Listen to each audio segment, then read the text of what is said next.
Hello बच्चों, क्या हाल चाल, कैसे हैं आप सभी। Welcome to Doubtnut. स्वागत है आप सभी का डाउटनट पर। बेटा यहाँ पर मैंने आपको बताया था कि मैंने मंडे को यानी सोमवार को मैंने यहाँ पर आपको एक नया चैप्टर स्टार्ट कराया था जिसका नाम था मानव कल्याण में सूक्ष्म जीव। और मैंने यहाँ पर ये लाइव क्लास ली थी और आज की भी जो क्लास है वो लाइव क्लास है। ठीक है दोस्त, यहाँ पर हम लोगों ने इस चैप्टर का कुछ मेजर पोर्शन पढ़ा था। एक बार मैं रिवाइज करा देता हूँ, फिर उसके आगे का टॉपिक हम पढ़ते हैं। इस चैप्टर में मैंने आपको बोला था, अच्छा आगे बढ़ने से पहले उड़ान बैच चालू हो चुका है, ऑलमोस्ट 1 महीना हो चुका है। तो जो बच्चे अभी तक नहीं जुड़े हैं, अभी भी एक मौका है, जल्दी से जुड़ जाइएगा।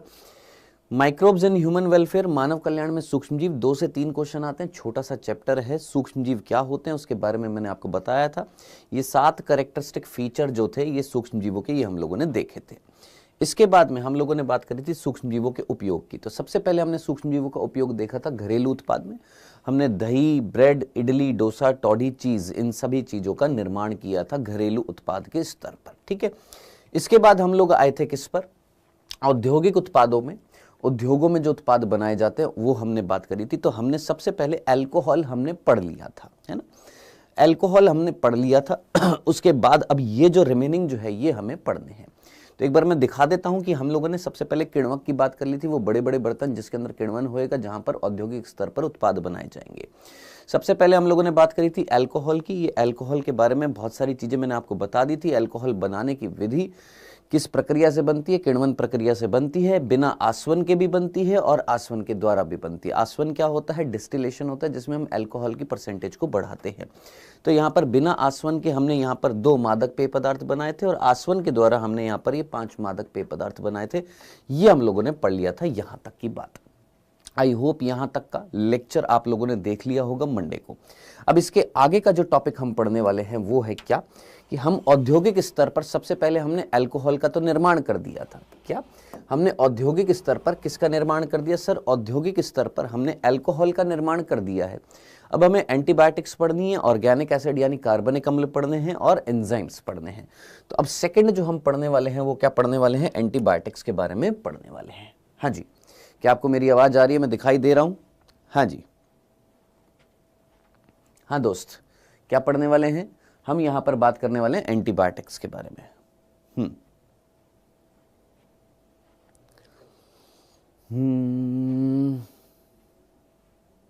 चलो जी, गुड आफ्टरनून जी, गुड आफ्टरनून, गुड आफ्टरनून। ठीक है, स्टार्ट करें। आइए स्टार्ट करते बेटा। किसके बारे में पढ़ना है? एंटीबायोटिक्स के बारे में। देखिए एंटीबायोटिक्स में ये जो एंटी वर्ड होता है, एंटी मीन्स प्रति यानी खिलाफ, और बायोटिक्स का मतलब है जीवन यानी सजीव, यानी जीवन के खिलाफ, यानी कुछ ऐसे रसायन जो जीवन के खिलाफ काम करने वाले हैं। अब मैंने बोला ये वो रसायन हैं जो सजीव के खिलाफ काम करेंगे। कौन से सजीव के खिलाफ काम करेंगे? ये सूक्ष्म जीव के खिलाफ काम करेंगे। ये वो रसायन हैं जो सूक्ष्म जीव को मारेंगे, सूक्ष्म जीव के खिलाफ काम करेंगे। अब आप बोलेंगे सर हम डॉक्टर बाबू के पास जाते हैं, डॉक्टर बाबू जो है बोलता है क्या ये एंटीबायोटिक ले लो। अब एंटीबायोटिक जब हम लेते हैं तो एंटीबायोटिक का मतलब होता है जीवन के खिलाफ। अब किस जीवन के खिलाफ? सूक्ष्म जीवन के खिलाफ या हमारे खिलाफ? क्या ये हमारे खिलाफ काम नहीं कर सकती है? हमें नहीं खत्म कर सकती, हमारी कोशिकाओं को नष्ट नहीं कर सकती है? ये पर्टिकुलरली सूक्ष्म जीव की कोशिकाओं को ही नष्ट क्यों कर रही है? तो देखिएगा ये जो एंटीबायोटिक्स जो होती है एक स्पेसिफिक रोल होता है इनका, ये एक डेफिनेट काम करती है। जैसे फॉर एन एग्जाम्पल पेनिसिलिन की हम बात करते हैं, जो सबसे पहली एंटीबायोटिक खोजी गई थी। ये पेनिसिलिन जो होती है ये कोशिका भित्ति निर्माण को रोकती है। अब आप मुझे बताइएगा, आपके अंदर जो रोगाणु गया है, मान लीजिए कोई जीवाणु गया है, उसके अंदर तो कोशिका भित्ति है, आपके अंदर कोशिका भित्ति है क्या? नहीं ना। तो ये पर्टिकुलरली एंटीबायोटिक किसके किसके खिलाफ काम कर रही है? उस सूक्ष्म जीव के खिलाफ काम कर रही है जिसमें कौन है? कोशिका भित्ति है। तो इस तरीके से हर एक एंटीबायोटिक्स का एक स्पेसिफिक कार्य होता है, एक स्पेसिफिक नेचर होता है, एक स्पेसिफिक फंक्शन होता है, जो हमारे खिलाफ नहीं होता, ह्यूमंस के खिलाफ नहीं होता, उन सूक्ष्म जीवों के खिलाफ होता है जो हमारे अंदर प्रवेश कर जाते हैं। डन। तो आई होप आपको ये चीज समझ में आ गई होगी कि ये जो एंटीबायोटिक्स होता है इनका कार्य निश्चित होता है। ये पेनिसिलिन जो होती है जीवाणु की कोशिका भित्ति निर्माण को रोकती है। अब जीवाणु हमारे अंदर जाएगा तो उसकी कोशिका भित्ति निर्माण को रोक देगी, और कोशिका भित्ति अगर नहीं बनेगी यानी कंकाल नहीं बनेगा तो वो जीवाणु धीरे धीरे नष्ट हो जाएगा। सीधी सी बात। तो इस प्रकार ये जीवन के खिलाफ काम करती है। पर्टिकुलरली कौन से जीवन के खिलाफ? सूक्ष्म जीवों के खिलाफ काम करती है। अब आगे बढ़ते हैं, यहां पर एंटीबायोटिक से रिलेटेड कुछ इंफॉर्मेशन है। सबसे पहला एंटीबायोटिक शब्द जो है वो किसने दिया था? वॉक्समैन ने दिया था। वॉक्समैन, याद रखना है, ये वो वैज्ञानिक है जिन्होंने एंटीबायोटिक शब्द दिया था, और उन्होंने एक एंटीबायोटिक खोजी भी थी। कौन सी? स्ट्रेप्टोमाइसिन एंटीबायोटिक जो थी वो किसने खोजी थी? वॉक्समैन ने खोजी थी। अब तक 7000 से ज्यादा एंटीबायोटिक्स हम खोज चुके हैं। 7000 से ज्यादा हम क्या खोज चुके हैं? एंटीबायोटिक्स।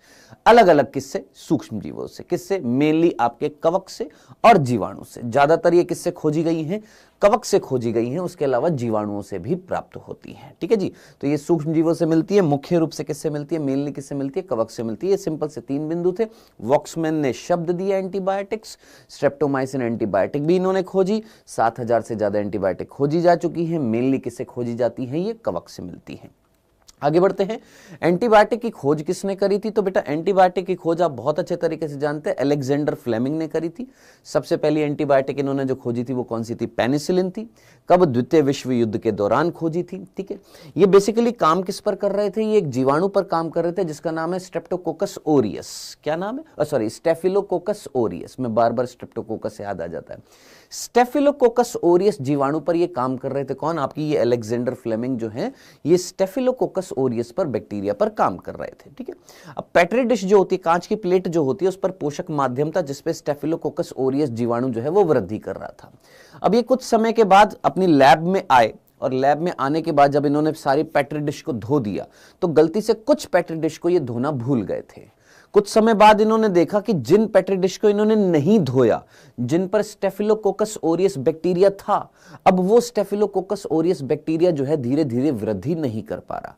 क्यों नहीं कर पा रहा है? क्योंकि वहां पर एक फफूंदी, वहां पर एक कवक ने वृद्धि कर ली, और वो जो कवक जो थी एक प्रकार की म्यूकर थी जिसका नाम है पेनिसिलियम नोटेटम। वापस से सुन, मैं हूं अलेक्जेंडर फ्लेमिंग। जस्ट इमेजिन, जो चीज समझ में ना आए अपने ऊपर एग्जांपल लेकर देखा करो, समझा करो, आराम से चीज समझ में आ जाती है। मान लो आप अलेक्जेंडर फ्लेमिंग हो, आपकी एक लेबोरेटरी है, आपकी एक लैब है जिस पर आप एक्सपेरिमेंटेशन कर रहे हो। किसके साथ में? एक बैक्टीरिया के साथ में। आपने बैक्टीरिया को ग्रो करा रखा है किस पे? पेट्री डिश पे। मान लो 100 पेट्री डिश थी, उन 100 पेट्री डिश में 100 पेट्री डिश को उन्होंने धोया, उन्होंने अपना काम कर लिया। अब वो उसको पेट्री डिश को साफ कर रहे हैं।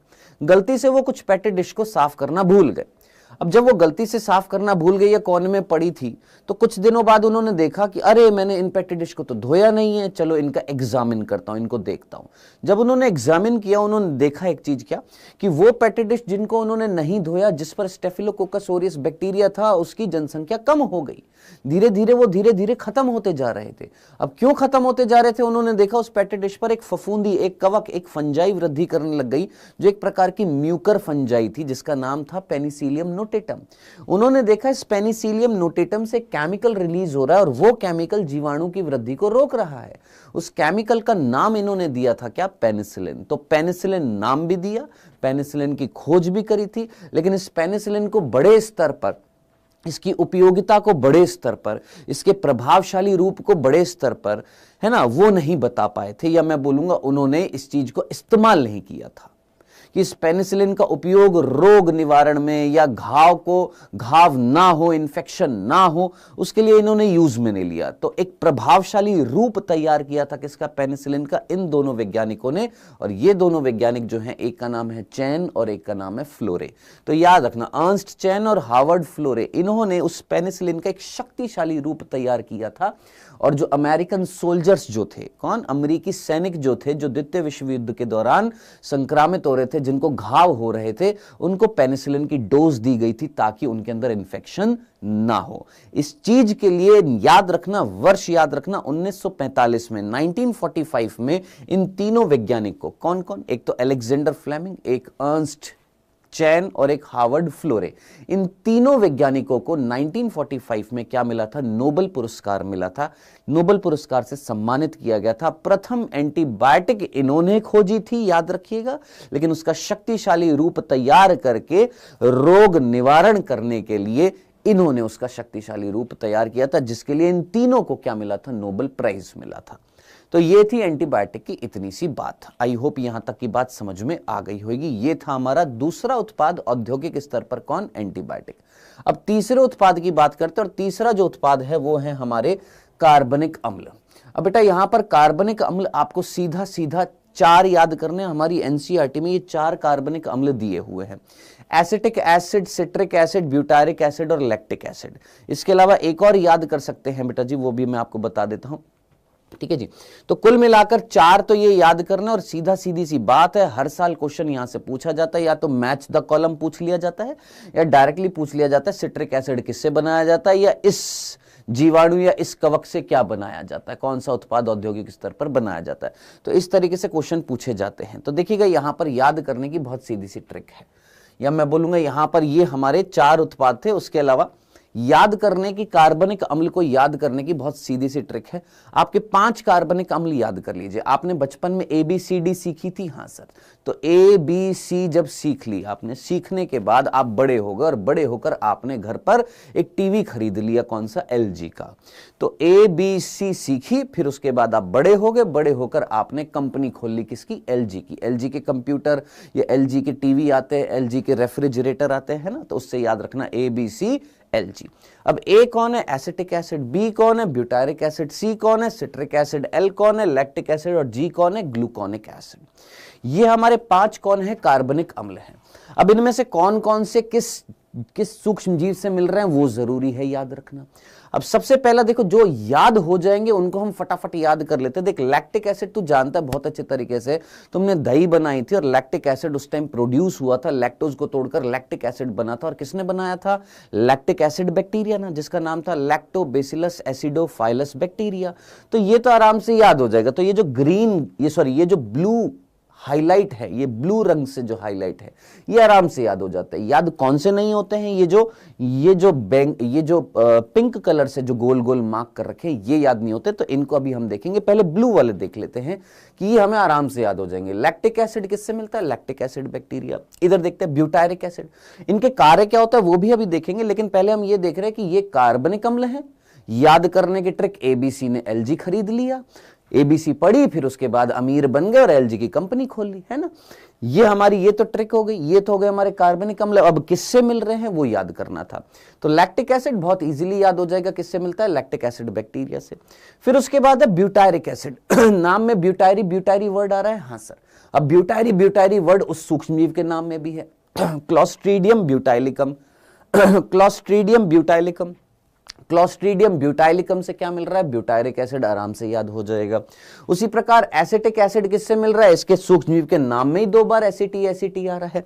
एसिटोबैक्टर एसिटी से मिल रहा है एसिटिक एसिड, तो एसिटोबैक्टर एसिटी से एसिटिक एसिड, क्लोस्ट्रीडियम ब्यूटाइलिकम से butyric acid, lactic acid bacteria से लैक्टिक एसिड। अब ध्यान से सुन, ये जो 3 आपके सूक्ष्म जीव जो थे, जिनसे ये 3 कार्बनिक अम्ल मिल रहे थे, ये हो जाएंगे आसानी से याद।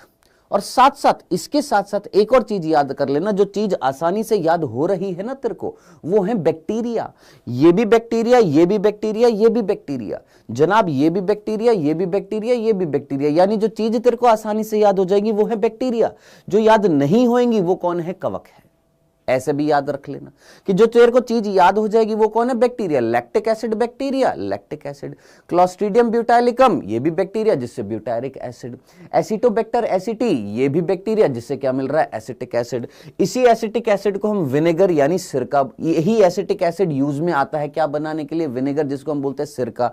जो तुम चाउमीन खाते हो, जो तुम सोया सॉस डालते हो, वो किससे, उसको किससे बनाया जाता है, उसमें क्या होता है सर, उसमें विनेगर होता है, जो क्या देता है, कलरिंग करता है, रंग प्रदान करता है ना। आपने चाउमीन खाई होगी तो सिरका डालते हैं, विनेगर डालते हैं, कलर प्रोड्यूस करता है। चलो जी आगे बढ़ते हैं। अब जो चीज याद नहीं होएगी वो क्यों, क्योंकि इसका कोई लिंक नहीं मिल रहा। जैसे सिट्रिक एसिड है, ये मिल रहा है एस्परजिलस नाइगर से। अब एस्परजिलस नाइगर जो है वो कौन है, कवक है, याद रखना, ये कौन है, कवक है। और इसी एस्परजिलस नाइगर से एक और चीज मिलती है, कौन, ग्लूकोनिक एसिड। तो आपने याद रखना है क्या, एस्परजिलस नाइगर, दोनों जगह एस्परजिलस नाइगर है। एस्परजिलस नाइगर से 2 उत्पाद मिल रहे हैं, 2 कार्बनिक अम्ल मिल रहे हैं, एक का नाम है सिट्रिक एसिड और एक का नाम है ग्लूकोनिक एसिड, ठीक है।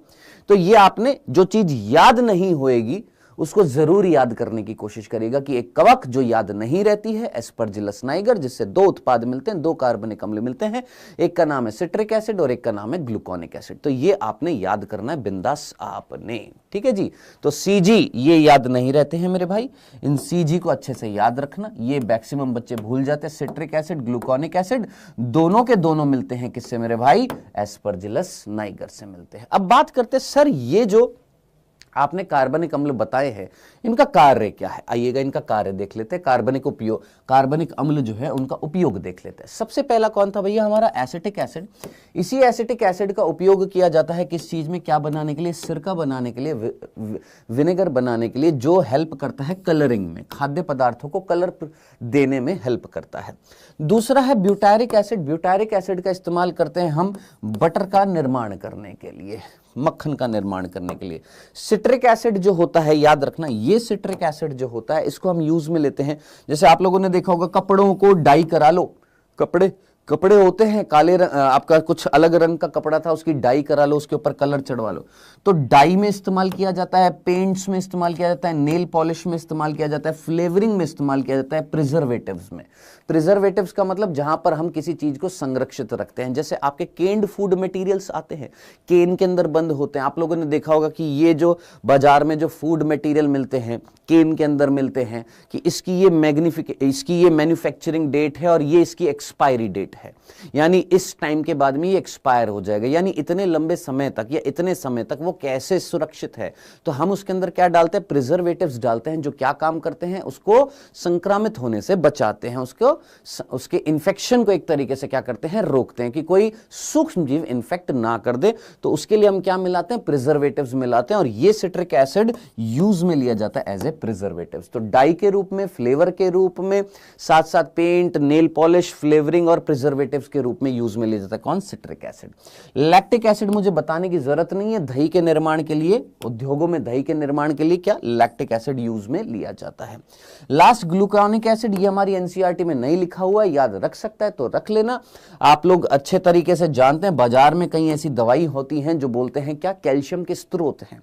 कई लोग होते हैं जिनके अंदर कैल्शियम की कमी हो जाती है, और कैल्शियम हमारे अंदर सबसे ज्यादा मिलने वाला क्या होता है, याद रखना, आयन होता है या खनिज होता है। मानव शरीर में सबसे ज्यादा मिलने वाला जो खनिज जो होता है वो कौन होता है, कैल्शियम होता है। अगर कैल्शियम की कमी हो जाए तो भैया हमारी मृत्यु तक हो सकती है, क्योंकि हमारे अंदर मस्कुलर कॉन्ट्रैक्शन करने के लिए किसकी जरूरत होती है, कैल्शियम की जरूरत होती है। और ये कैल्शियम की अगर धीरे धीरे अगर कमी हो जाएगी तो हमारी बोन्स भी वीक हो जाएंगी और हमारी मस्कुलर कॉन्ट्रैक्शन भी जो है वो भी खत्म हो जाएगा, कम हो जाएगा। तो कैल्शियम की जिन लोगों के अंदर कमी होती है उनको प्रिस्क्राइब किया जाता है क्या, ग्लूकोनिक एसिड जो होता है ये एक स्रोत होता है, ये एक अच्छा सोर्स होता है किस चीज का, कैल्शियम का। तो याद रखना कैल्शियम का सोर्स है, कैल्शियम किससे मिलता है, ग्लूकोनिक एसिड से। दही का निर्माण करने के लिए लैक्टिक एसिड, सिट्रिक एसिड का यूज में लिया जाता है प्रिजर्वेटिव, फ्लेवरिंग, डाई बनाने के लिए, पेंट, नेल पॉलिश बनाने के लिए, ब्यूटारिक एसिड बटर बनाने के लिए, और एसिटिक एसिड से हम क्या बनाते हैं, विनेगर बनाते हैं। ये जो चीज मैंने बताई है यहां पर शॉर्ट क्वेश्चन आता है आपका नीट में, आपने अगर ध्यान से पढ़ रहे हैं तो ये चीज आपने याद करनी है। सीधा सीधा आप चाहें तो सिंपल सा ये वाला डायग्राम, इतना सा डायग्राम याद रख लीजिएगा। यहां पर ये चार्ट याद रख लेना, एस्परजिलस नाइगर जो एक फंगस है जिससे क्या मिलती है, सिट्रिक एसिड मिलता है और ग्लूकोनिक एसिड मिलता है। बाकी ये तीन कौन है, बैक्टीरिया है जो आसानी से याद हो जाएंगे, एसिटोबैक्टर एसिटी से एसिटिक एसिड, क्लोस्ट्रीडियम ब्यूटाइलिकम से ब्यूटारिक एसिड, और लैक्टोबैसिलस से हमारा लैक्टिक एसिड। हाँ जी ठीक है जी।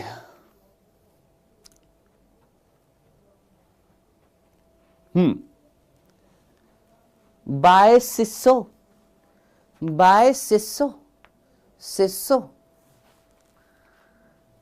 को बाय कर रहे हो,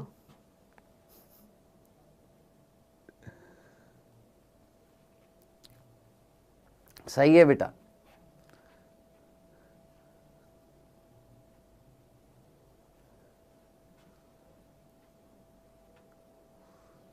आइए आगे बात करते हैं। ये हमारा कार्बनिक अम्ल था, हमने 4 प्रोडक्ट पढ़ लिए हैं, कौन कौन से, 3 पढ़ लिए।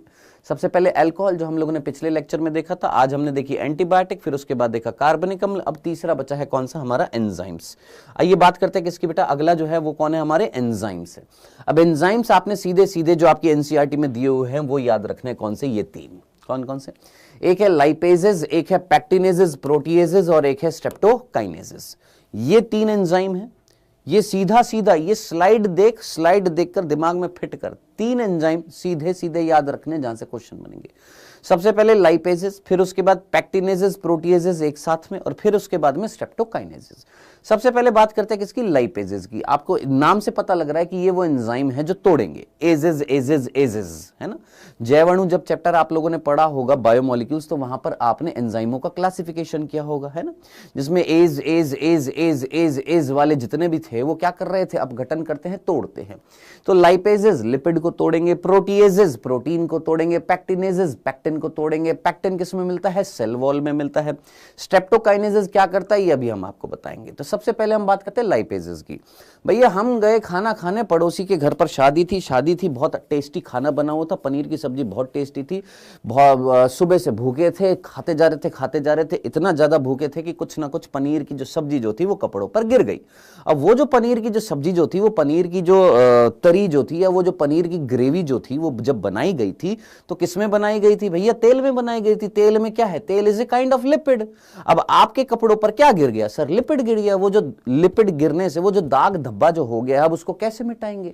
हम घर आएंगे, हम घर पर आकर उस कपड़े को धोएंगे। किससे धोएंगे? डिटर्जेंट से धोएंगे। डिटर्जेंट को हिंदी में बोलते हैं अपमार्जक। उस डिटर्जेंट के अंदर क्या होता है? सर उस डिटर्जेंट के अंदर होते हैं कौन? एंजाइम। कौन से एंजाइम? लाइपेजेस। तो भैया यहां पर सबसे पहले लाइपेजेस जो है, वो लाइपेजेस किस रूप में इस्तेमाल किए जा रहे हैं? डिटर्जेंट के रूप में, जिनको हम अपमार्जक बोलते हैं। और ये डिटर्जेंट क्या करते हैं? तेल के धब्बों को हटाने का काम करते हैं। ये जो लाइपेजेस जो होता है, ये किससे मिलता है? याद रखना, कैंडिडा लिपोलाइटिका से मिलता है। हमने कैंडिडा लिपोलाइटिका को औद्योगिक स्तर पर यूज में लिया, उससे क्या प्राप्त किया? लाइपेजेस प्राप्त किया। कैंडिडा जो है वो एक कवक है बेटा, याद रखना। तो कैंडिडा लिपोलाइटिका से हमें क्या मिलता है? Lipases enzyme. हमने फर्मेंटर्स जो थे हमारे पास, जो किण्वक थे, उसके अंदर हमने पोषणीय माध्यम डाला, उसमें हमने कैंडिडा लिपोलाइटिका को डाला। कैंडिडा लिपोलाइटिका अपनी संख्या बढ़ाती जा रही है और कैंडिडा लिपोलाइटिका से हमें एंजाइम भी मिलता जा रहा है, लाइपेजेस। हमने उस लाइपेजेस को एक्सट्रैक्ट किया, उसका शुद्धिकरण किया, और शुद्धिकरण करने के बाद हमने डिटर्जेंट में उसको मिक्स करके डिटर्जेंट का निर्माण किया। तो डिटर्जेंट जो होते हैं, वो जो दाग अच्छे हैं, देखेंगे ना ऐड आते हैं ना टाइड के, सर्फ एक्सेल के, वो जो डिटर्जेंट जो आते हैं, उन डिटर्जेंट के अंदर कौन सा एंजाइम है? तो लाइपेजेस। और ये लाइपेजेस क्या करते हैं? वो जो तेल के धब्बे हैं उनको, उन तेल के धब्बों में कौन है? उन लिपिड्स को ब्रेक डाउन करने का काम कौन करता है? लाइपेजेस। तो ये था पहला एंजाइम। आगे बढ़ते हैं दूसरा एंजाइम। दूसरा एंजाइम एक साथ आपने याद रखना है, पैक्टिनेजेस और प्रोटीएजेस। अब ये क्या काम कर रहे हैं? सबसे पहली बात, ये मिलते किससे हैं? एस्परजिलस। अब याद कर, एस्परजिलस तूने अभी अभी पढ़ा था, एस्परजिलस नाइगर, जिससे क्या मिल रहा था? सिट्रिक एसिड भी मिल रहा था और ग्लूकोनिक एसिड भी मिल रहा था। उसी एस्परजिलस नाइगर से एक एंजाइम भी मिलता है, कौन सा? पैक्टिनेजेस और प्रोटीएजेस। अब ये क्या काम करते हैं मेरे भाई? आप मुझे बताइए, आपने घर पर कभी जूस निकाला है? एक काम करिएगा, मौसमी का जूस घर पर निकालिए और वही मौसमी का जूस बाहर जो बोतल में मिलता है उसको पीजिए। या चलो मौसमी का अगर बाहर नहीं मिलता है, बाहर अनार का मिलता है ना, उसके अंदर मिलता है वो जो पैकेट होता है, वो टेट्रा पैक्स जो होते हैं, होता है ना, बॉटल्स के अंदर मिलते हैं, या प्लस वो जो टेट्रा पैक जो होते हैं उसके अंदर मिलते हैं। आप एक काम करिएगा, बाहर जो मार्केट में जो जूस मिलता है, अनार का जूस जो मिलता है ना, उसको लाइए और घर पर अनार का जूस बनाइए और दोनों को एक कांच के गिलास में रखिए। अब जब तुम दोनों को कांच के गिलास में रखोगे तो कौन सा अंदर से दंदला गुंदला मैला सा दिखाई देगा? किसके अंदर? रेशे दिखाई देंगे तुमको। सोचो सर आप लाइव हो? नहीं बेटा, 15-20 साल पहले ना मैंने ये लेक्चर बनाया था। अबे तुमको लाइव इंपॉर्टेंट है कि तुमको ये चीज इंपॉर्टेंट है, जो पढ़ाया जा रहा है वो इंपॉर्टेंट है पीयूष वर्मा? बस कर ड्रीम मेडिकल कॉलेज, और कितना स्पैम करेगा? है तेरा डीमोटिवेशन ही खत्म नहीं होता है। पता नहीं कितने डीमोटिवेटेड हुए पड़े रहते हैं। पढ़ना है नहीं, बस डीमोटिवेशन डीमोटिवेशन डीमोटिवेशन डीमोटिवेशन।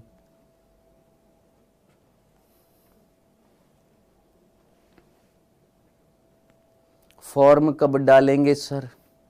जब निकलेंगे तब डालेंगे। और कुछ?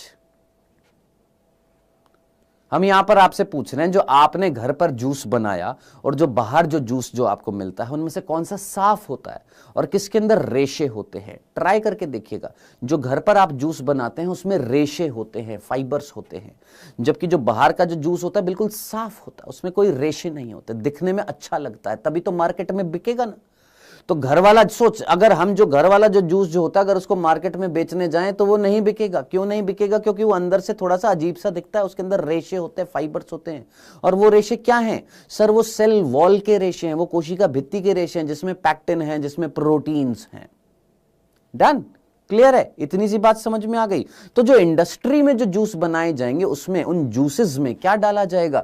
ये एंजाइम डाले जाएंगे। अब ये एंजाइम क्या करेंगे? वो जो रेशे जूस के अंदर है ना, उन रेशों को तोड़ेंगे, उन फाइबर्स को तोड़ेंगे जिनमें पैक्टिन है, जिसमें प्रोटीन है, उनको तोड़कर वो जो बॉटल वाला जो जूस है वो साफ बनाया जाएगा।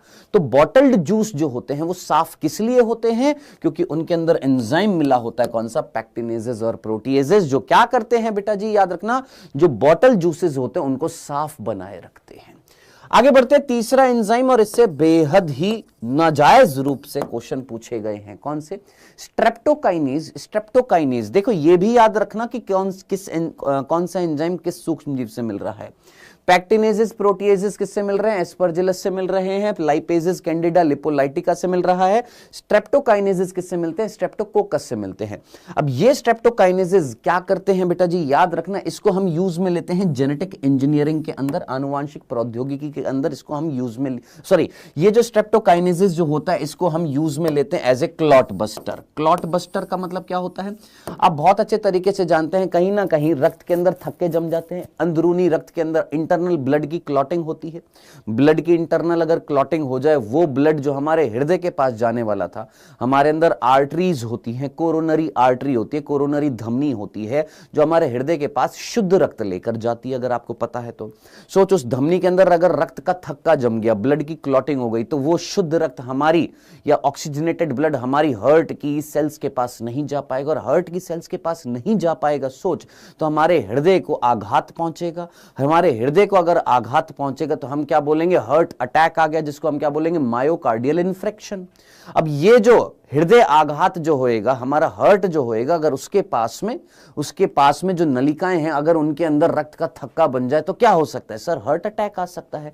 तो इसको रोकने के लिए कहीं ना कहीं जो हम एंजाइम यूज में लेते हैं उसका नाम है स्ट्रेप्टोकाइनेज, जो क्या करता है? उन थक्कों को तोड़ने का काम करता है, उन क्लॉट को बर्स्ट करने का काम करता है, उनको फोड़ने का काम करता है। किसको? उन थक्कों को। तो स्ट्रेप्टोकाइनेज याद रखना एक प्रकार का एंटी क्लॉटिंग फैक्टर है, क्लॉटिंग को रोकता है, या एंटी कोगुलेंट है। एंटी कोगुलेंट बोल दीजिए, एंटी क्लॉटिंग फैक्टर बोल दीजिए, या क्लॉट बस्टर बोल दीजिए। कुल मिलाकर जो थक्के को तोड़ने का कार्य करता है, कौन? स्ट्रेप्टोकाइनेजेस। अब बात आ रही है स्ट्रेप्टोकाइनेज जो हमें स्ट्रेप्टोकोकस बैक्टीरिया से मिलता है, ये स्ट्रेप्टोकाइनेज को क्या हम डायरेक्टली यूज में लेते हैं? नहीं। याद रखना, आपकी एनसीईआरटी में साफ साफ लिखा हुआ, अगर आप ध्यान से पूरी कंसंट्रेशन के साथ में एनसीईआरटी को पढ़ेंगे तो आपको एक चीज मिलेगी, क्या? कि ये जो स्ट्रेप्टोकाइनेजेस जो स्ट्रेप्टोकोकस बैक्टीरिया से एक्सट्रैक्ट किया जाता है, निकाला जाता है, इसको हम सबसे पहले इसकी जेनेटिक इंजीनियरिंग के द्वारा इसको हम क्या करते हैं? मॉडिफाई करते हैं। ऐसे नहीं है कि इससे मिला स्ट्रेप्टोकाइनेजेस और ठोक दिया किसको? जिसके अंदर क्लॉटिंग हो रही है, ऐसे नहीं है। सबसे पहले इसकी जेनेटिक इंजीनियरिंग की जाती है, इसका मॉडिफिकेशन किया जाता है। किसका? वो जो स्ट्रेप्टोकाइनेज है उसका मॉडिफिकेशन किया जाएगा। मॉडिफाई करने के बाद में फिर उसको मार्केट में उतारा जाता है, यानी कहीं ना कहीं ऐसे पेशेंट को दिया जाएगा जिसके अंदर अंदरूनी रक्त के थक्के जम रहे होते हैं। तो कुल मिलाकर मेरे दोस्त ये थे 3 एंजाइम, सीधे सीधे याद रखने। लाइपेजेस, कैंडिडा लिपोलाइटिका डिटर्जेंट में यूज में होता है, तेल के धब्बों को तोड़ने का काम करता है। दूसरा प्रोटीएजेज, पैक्टिनेजेज, ये जो बॉटल्ड जूस जो होते हैं किससे मिलता है? एस्परजिलस से मिलता है। जो मार्केट में जो जूस मिलते हैं उन जूस को साफ करने का काम, उसके अंदर जो रेशे जो होते हैं उनको साफ करने का काम कौन करता है? पैक्टिनेजेस, प्रोटीएजेस करता है। मोस्ट इंपॉर्टेंट स्ट्रेप्टोकाइनेजेस स्ट्रेप्टोकोकस बैक्टीरिया से मिलता है, और इससे क्या, ये जो स्ट्रेप्टोकाइनेजेस जो होता है ये एक तरीके का क्लॉट बस्टर होता है। इंटरनल ब्लड जो क्लॉटिंग होती है उसको तोड़ने का काम करता है। इसको सबसे पहले जेनेटिक इंजीनियरिंग के द्वारा हम इसको मॉडिफाई करते हैं, फिर उसके बाद हम शरीर में इसको इंसर्ट करते हैं। ये थे हमारे 3 एंजाइम, और इसी के साथ हमने समाप्त किया है। रुकिए, एक और चीज है यहां पर, और वो है हमारे जैव सक्रिय अणु।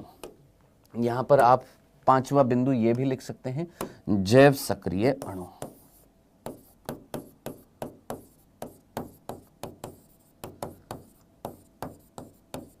जैव सक्रिय अणु की बात कर रहे हैं, यानी कुल मिलाकर हम औद्योगिक स्तर पर 5 उत्पाद की बात करते हैं।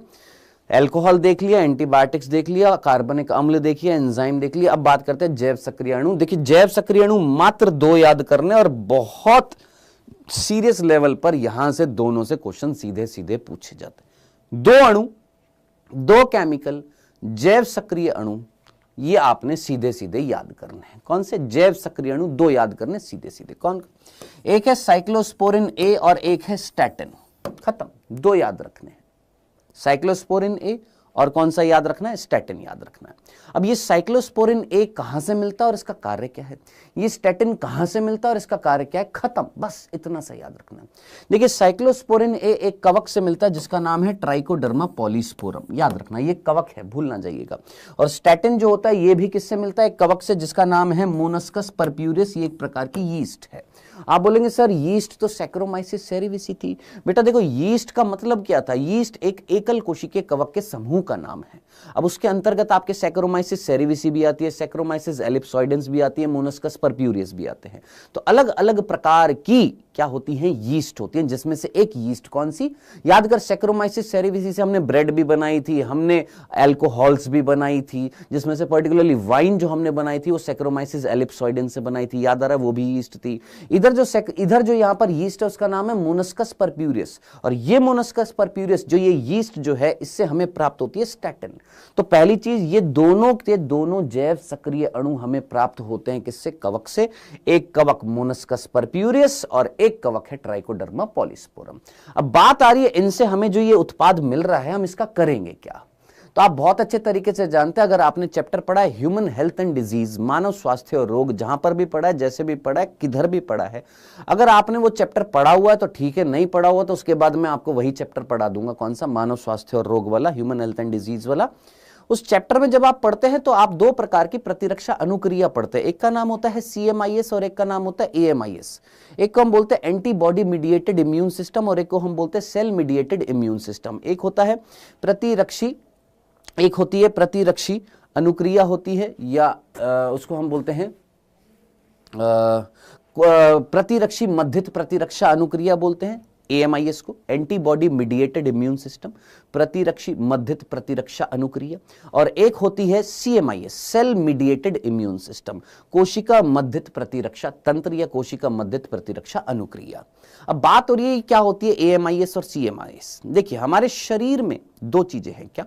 हमारे शरीर में WBC है, उस WBC का एक प्रकार होता है, कौन? हमारा लिम्फोसाइट। आप बहुत अच्छे तरीके से जानते हैं, जिसको हम लसीकाणु बोलते हैं। अब ये लिम्फोसाइट हमारी 2 प्रकार की होती है, एक होती है B लिम्फोसाइट और एक होती है T लिम्फोसाइट। एक B लसीकाणु और एक T लसीकाणु। एक ओवरव्यू दे रहा हूं। B लसीकाणु जो है वो आगे चलकर क्या बनाती है? एंटीबॉडीज बनाती है, प्रतिरक्षी बनाती है। और T लिम्फोसाइट जो है वो रोगाणुओं को मारने का काम करती है। सिंपल तरीके से बता रहा हूं, डिटेल में नहीं पढ़ रहे हैं, ठीक है। एंटीबॉडीज जो होती है ये भी क्या करती है? रोगाणु को निष्क्रिय करती है। और टी लिम्फोसाइट का भी एक प्रकार होता है टी किलर, ये क्या करती है? रोगाणुओं को भक्षण करती है। अब मैंने तुमसे एक सीधी सी बात बोली कि भैया मेरे शरीर में जब रोगाणु आता है तो उस रोगाणु को सबसे पहले हमारा जो होता है सुरक्षा की जो पंक्ति जो होती है, जो फर्स्ट हमारे अंदर कोई रोगाणु आता है तो उसको अंदर आने से रोकने का काम जो जो चीजें करती है, जैसे हमारी त्वचा करती है, हमारी श्लेष्मा करती है, ये हमारी फर्स्ट क्या कहलाती है? डिफेंस लाइन कहलाती है, जो सबसे पहले रोगाणु को अंदर आने से रोकती है। फिर उसके बाद कौन काम करता है? सर न्यूट्रोफिल्स काम करती है, मैक्रोफेजेस काम करती हैं, T killer cells, natural killer cells काम करती हैं, प्राकृतिक मारक कोशिकाएं काम करती हैं, ये काम करती है। जब इनसे भी रोगाणु बच बचाकर हमारे अंदर आ जाता है तो तीसरी पंक्ति जो होती है, थर्ड डिफेंस लाइन सिस्टम जो होता है, उसमें काम करती है कौन? हमारी टी लिम्फोसाइट और हमारी बी लिम्फोसाइट। बी लिम्फोसाइट से बनी हुई हमारी एंटीबॉडीज और टी लिम्फोसाइट का एक प्रकार होता है टी किलर सेल, जो भक्षण का कार्य करती है। डन? चलो जी। अब मैंने तुमसे कहा कि पर्टिकुलरली जब हम अंग का प्रत्यारोपण करते हैं, ध्यान से सुनना, अंगों का जब प्रत्यारोपण करते हैं, ऑर्गन का जब ट्रांसप्लांटेशन करते हैं, तो उस समय हमारे शरीर में हमारा जो CMIS जो होता है, हमारा सेल मीडिएटेड इम्यून सिस्टम जो होता है, वो अंगों के प्रत्यारोपण को होने से रोकता है। कौन? CMIS। और ये CMIS कौन बनाती है? T lymphocyte. AMIS बनाने का काम कौन करती है? एक तरीके से बी लिम्फोसाइट द्वारा बनी हुई एंटीबॉडीज। तो हम सीधा सीधा बोलेंगे, जब हमारे बॉडी में कोई ऑर्गन को डाला जाता है तो वो एक एक्सटर्नल ऑर्गन है, एक बाहरी अंग जब शरीर में डाला जाएगा तो हमारी बॉडी उसको एक्सेप्ट नहीं करेगी। हमारी बॉडी में कौन उसको एक्सेप्ट नहीं करने देगा? हमारा CMIS, हमारा सेल मीडिएटेड इम्यून सिस्टम, या और सिंपल भाषा में हमारी टी लिम्फोसाइट जो होती हैं वो बाहरी अंगों के प्रत्यारोपण को रोकती है। तो इस कंडीशन में क्या किया जाए? भैया हमें अंग भी डालना है और हमारा शरीर उसको एक्सेप्ट नहीं कर रहा है, तो इस कंडीशन में हमारी उस प्रतिरक्षा अनुक्रिया को क्या करना पड़ेगा? संदमित करना पड़ेगा, इनहिबिट करना पड़ेगा। CMIS को क्या करना पड़ेगा? कुछ समय के लिए इनहिबिट करना पड़ेगा ताकि बॉडी उसको क्या कर ले? एक्सेप्ट कर ले। तो CMIS को यानी टी लिम्फोसाइट के कार्य को संदमित करने का काम कौन करता है? ये साइक्लोस्पोरिन ए करता है। तो साइक्लोस्पोरिन ए जो ट्राइकोडर्मा पॉलीस्पोरम से मिलता है, ये क्या कार्य करता है बेटा? ये हमारे CMIS को क्या करता है? संदमित करता है ताकि हमारे अंदर ऑर्गन का क्या हो जाए? ट्रांसप्लांटेशन हो जाए। क्या इतनी सी बात साइक्लोस्पोरिन ए की बात समझ में आई है? जिनको नहीं आई है टेंशन मत लेना, ह्यूमन हेल्थ एंड डिजीज जब पढ़ाऊंगा तो वहां पर और अच्छे तरीके से समझ में आ जाएगी। बाकी जिनको आ गई है जरा एक बार थम्सअप के साथ में हमको बता दीजिए, हाँ सर हमको आ गई है। हाँ जी सर, नीट के पेपर में थ्योरी भी आता है या ओनली ऑब्जेक्टिव आता है? ओनली ऑब्जेक्टिव आता है बेटा।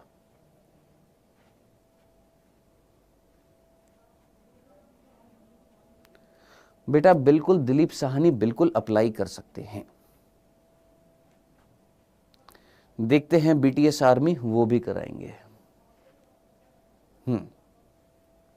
टाइम टेबल ऑलरेडी बता रखा है, मंडे को और थर्सडे को 12 बजे क्लास होती है। Done? Clear? Sir all chapter का 1 शॉट करा दीजिए। ऑलरेडी करे हुए हैं, आप चेकआउट कर सकते हैं, प्लेलिस्ट में डाले हुए हैं।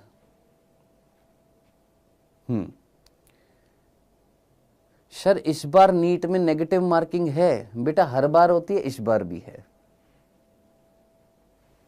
आई ये हम लोगों ने किसकी बात करी है बेटा? यहां पर सबसे पहले साइक्लोस्पोरिन ए की बात करी है, जो हमारी बॉडी में एक तरीके से हमारे इम्यून सिस्टम को सप्रेस करता है ताकि हमारे अंदर क्या हो जाए? अंगों का प्रत्यारोपण हो जाए। अब बात करते हैं स्टैटिन की। स्टैटिन जो है वो किस चीज के लिए हेल्पफुल होता है? तो देखिए कि कई लोग ऐसे होते हैं जो बाहर का तला हुआ खाना, बाहर का भोजन बहुत ज्यादा खाते हैं, है ना। अब जब भारी फास्ट फूड जो होता है, जंक फूड जो होता है, जो बहुत ज्यादा खाता है, जिसमें से मैं भी उसी कैटेगरी में आता हूं कि बाहर का खाना बहुत ज्यादा खा लेता हूं, कभी नहीं, ज्यादातर खा ही लेता हूं। तो बॉडी के अंदर क्या बढ़ने लग जाता है? कोलेस्ट्रॉल बढ़ने लग जाता है। क्या बढ़ने लग जाता है? कोलेस्ट्रॉल, एक प्रकार की फैट होती है। जब ये बॉडी के अंदर बढ़ने लग जाती है तो ये हमारे रक्त में एकत्रित होने लग जाएगी, हमारे एडिपोज टिश्यू जो होते हैं उनके अंदर एकत्रित होने लग जाती है।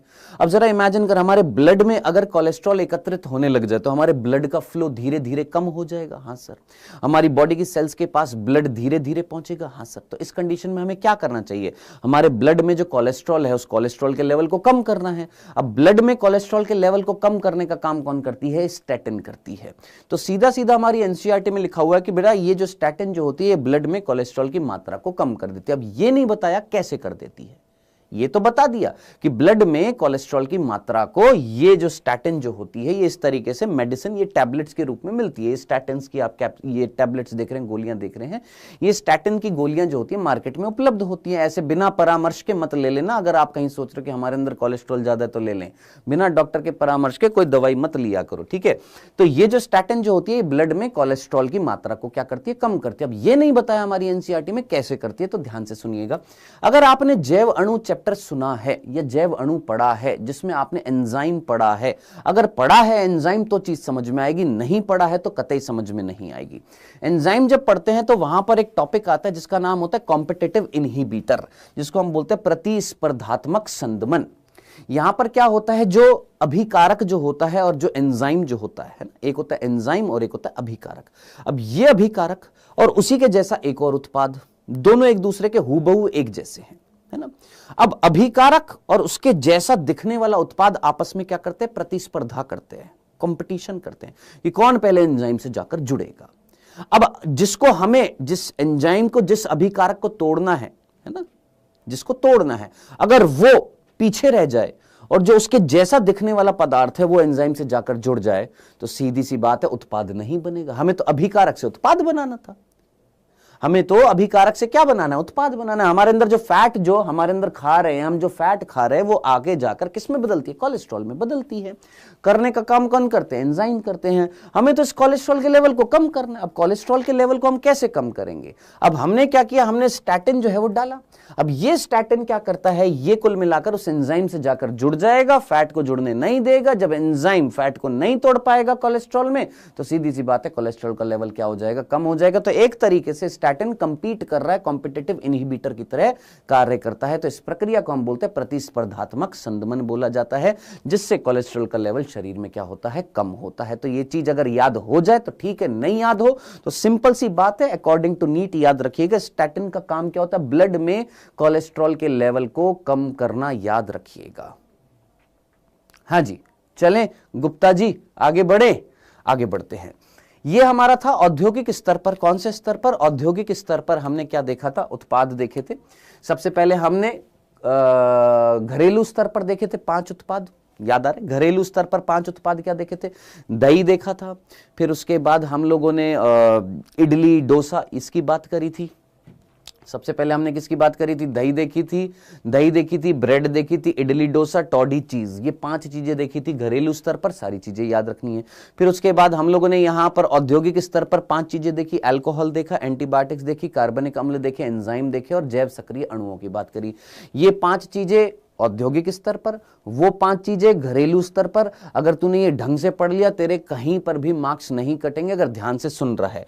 बाकी अगर ध्यान से नहीं सुन रहा है, मजे लेने आया तो मजे ले बेटा, जिंदगी के, और कुछ नहीं कर सकता मैं।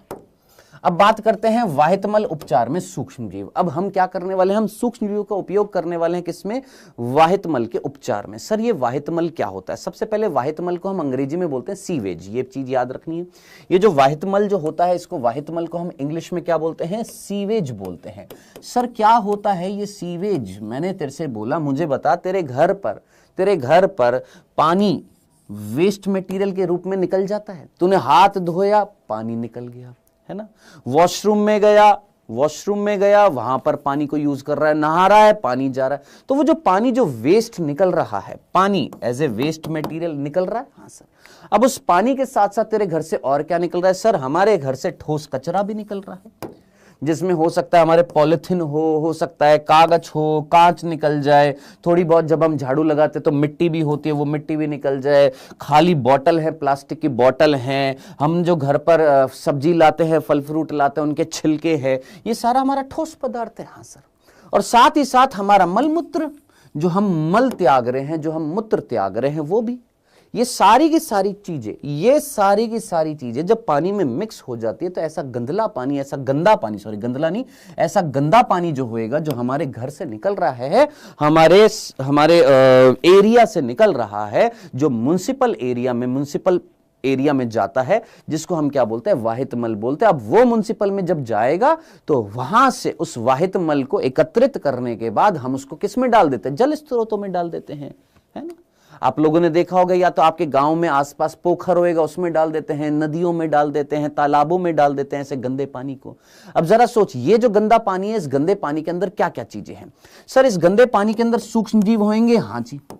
और सूक्ष्म जीवों के साथ साथ जो चीज तुम डाल रहे हो उसमें से पर्टिकुलरली ये जैसे कागज, किसकी बात कर रहा हूं मैं, ये कागज, क्या ये कागज का अपघटन होता है, हाँ जी। कागज में सेल्यूलोज होता है कि नहीं होता, बिल्कुल होता है, इसका अपघटन हो जाएगा, हाँ। ये कार्बनिक पदार्थ है कि नहीं है, हाँ सर।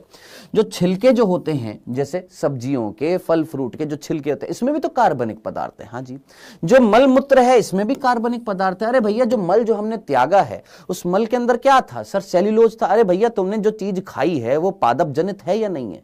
तुमने रोटी खाई, वो रोटी किससे बनाई गई थी, अनाज से, गेहूं क्या था, एक प्रकार का पादप का भाग ही तो था, पादप उत्पाद ही तो था। उसमें कोशिका में सेल्यूलोज नहीं होगा, सेल्यूलोज का तेरे अंदर पाचन नहीं होता, तो सेल्यूलोज किस रूप में निकल जाएगा, मल के रूप में निकल जाएगा।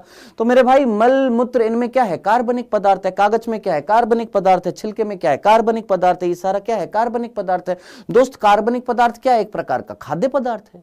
कार्बनिक मटेरियल क्या होता है? एक प्रकार का खाद्य। अरे भैया, glucose, cellulose, protein, lipids, nucleic अम्ल, ये सब कुछ क्या है सर? ये कार्बनिक पदार्थ है। अब जरा सोच, इस गंदे पानी में सूक्ष्म जीव भी हैं और उन सूक्ष्म जीवों को मिलने वाला खाना भी यहां पर तुमने डाल दिया। अब तुमने खाना भी डाल दिया, किसका खाना? सूक्ष्म जीवों का खाना तुमने डाल दिया गंदे पानी में, और उस गंदे पानी में सूक्ष्म जीव है। क्या वो सूक्ष्म जीव वृद्धि करेंगे? हां सर, वृद्धि करेंगे। अब वो गंदे पानी के अंदर सूक्ष्म जीव वृद्धि करेंगे, और ऐसा गंदा पानी नहर से या पोखर से या नदियों से अगर उसकी गलत तरीके से कहीं सप्लाई हो गई, मान लो किसी दूसरे गांव में सप्लाई हो गई ऐसे गंदे पानी की, तो जरा सोच, ऐसा गंदा पानी अगर पी लिया जिसमें ऐसे सूक्ष्म जीव हैं, तो क्या बीमारियां होंगी कि नहीं होंगी? बिल्कुल होंगी। और ऐसे गंदे पानी को अगर तुम नदियों में डालोगे तो जलीय पारितंत्र जो है उसमें प्रदूषण होगा कि नहीं होगा? बिल्कुल, वाटर में पॉल्यूशन होगा। तो हमें क्या करना चाहिए सर? हमें ऐसे वाहित मल का क्या करना चाहिए? उपचार करना चाहिए। ऐसे वाहित मल का हमें क्या करना चाहिए? ट्रीटमेंट करना चाहिए। तो जहां पर ट्रीटमेंट किया जाएगा, जिन जगह पर ट्रीटमेंट किया जाएगा, उनको हम बोलेंगे STP। क्या? Sewage treatment plant. क्या बोलेंगे? Sewage treatment plant. तो ये जो आपको दिखाई दे रहे हैं, ये क्या है? सीवेज ट्रीटमेंट प्लांट है, जहां पर ये गंदा पानी जो है इसका उपचार किया जाता है। अब बात करते हैं सर, ये जो वाहित मल है इसका उपचार कैसे करेंगे, कितने चरणों में करेंगे? तो देखिए, वाहित मल का उपचार जो होता है वो 2 चरणों में होता है। एक होता है प्राथमिक उपचार और एक होता है द्वितीय उपचार। एक होता है प्राथमिक उपचार और एक होता है द्वितीय उपचार। सर, उपचार में करेंगे क्या? ट्रीटमेंट करेंगे कैसे? तो मैंने कहा देखो, गंदा कौन कर रहा था? हम कर रहे थे।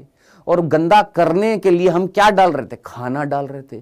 किसको खाना डाल रहे थे? सूक्ष्म जीवों को खाना डाल रहे थे। सूक्ष्म जीव अपना पनप रहे थे बढ़िया तरीके से। अब मैं चाहता हूं कि ये वाहित मल को सुधारा जाए, तो आपके हिसाब से क्या करना चाहिए? क्या सूक्ष्म जीवों को खत्म करना चाहिए या कार्बनिक पदार्थ को खत्म करना चाहिए? तो हम 2 काम करेंगे। क्या काम करेंगे? पहले हम इस कार्बनिक पदार्थ को खत्म कर देंगे। सोचो, अगर उस गंदे पानी में से कार्बनिक पदार्थ खत्म कर दिए, यानी भोजन खत्म कर दिया, खाना खत्म कर दिया सूक्ष्म जीवों का, तो खाना खत्म करने से इसका प्रभाव इन पर पड़ेगा। हां सर। ये निष्क्रिय हो जाएंगे। हां सर। अब फिर इनको खत्म कर दूंगा तो पानी साफ हो जाएगा? नहीं। तो कुल मिलाकर इसको भी और इसको भी, इन दोनों को अगर मैं खत्म कर दूं तो हमारा जो वाहित मल है वो तो सुधर जाएगा, साफ हो जाएगा। तो अब सर, इनको कैसे करूं? इसका उपचार कैसे करूं? इसको कैसे खत्म करूं? इनको कैसे निष्क्रिय करूं? वही हम करने वाले। अब वो करने के लिए हम खुद सूक्ष्म जीवों का सहारा लेंगे। क्या? इन्हीं सूक्ष्म जीवों को यूज में लेकर, जी हां जनाब, इन्हीं सूक्ष्म जीवों को यूज में लेकर इस कार्बनिक पदार्थ को हम क्या करेंगे? खत्म करेंगे। यानी समझ रहा है क्या? सूक्ष्म जीवों को उपयोग में लेकर पहले इसको खत्म करेंगे, सूक्ष्म जीवों को उपयोग में लेकर उन सूक्ष्म जीवों को खत्म कर देंगे जो रोग फैला सकते हैं। सर कैसे? आइए देखते हैं। तो कुल मिलाकर 2 स्टेप्स में हम क्या करते हैं? सीवेज का ट्रीटमेंट करते हैं। पहला होता है प्राथमिक उपचार, दूसरा होता है द्वितीय उपचार। याद रखना, द्वितीय उपचार जो होता है इसके अंदर सूक्ष्म जीवों का उपयोग लिया जाता है, और सूक्ष्म जीवों का उपयोग लिया जाएगा तो द्वितीय उपचार को हम क्या बोलेंगे? जीव विज्ञानी उपचार। याद रखना, जीव विज्ञानी उपचार। क्यों? क्योंकि जीवन, सजीव का इस्तेमाल किया जाएगा इस सेकंड स्टेप में, इसलिए द्वितीय उपचार को हम जीव विज्ञानी उपचार बोलते हैं। अब बात आ रही है सर, प्राथमिक उपचार में क्या करते हैं, द्वितीय उपचार में क्या करते हैं? आइए एक झटके में समझने की कोशिश करते हैं। जो यहां पर चीजें आपकी एनसीईआरटी में लिखी होती हैं, ये आप सारी चीजें पढ़ेंगे, लेकिन पहले हम अपने तरीके से पढ़ लेते हैं, फिर आप अपने तरीके से एनसीईआरटी की लाइन बाय लाइन पढ़िएगा।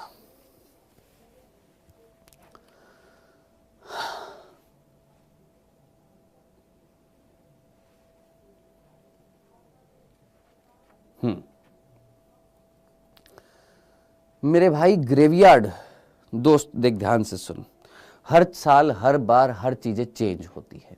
कुछ चीजें ऐसी हैं जो पहले नहीं पढ़ाई गई हैं, जो अब पढ़ा रहा हूं। तूने बोल तो दिया सर आपने ये पहले पढ़ाया हुआ है। यस, हर साल मॉडिफिकेशन होता है, टीचर के अंदर भी, स्टूडेंट के अंदर भी एक्स्ट्रा चीजें पढ़ाई जाती है, नई जानकारी दी जाती है। अब इस चैप्टर के अंदर कई ऐसी चीजें थी जो मैंने, हो सकता है मे बी पॉसिबल, पहले नहीं पढ़ाई हो, अब पढ़ा रहा हूं और ज्यादा एडवांस तरीके से। तो इसीलिए हर साल टीचर वापस से पढ़ाता है ताकि और अच्छे से वो पढ़ा सके और एक्स्ट्रा नॉलेज वो दे सके। ठीक है दोस्त, समझ में आया? डन?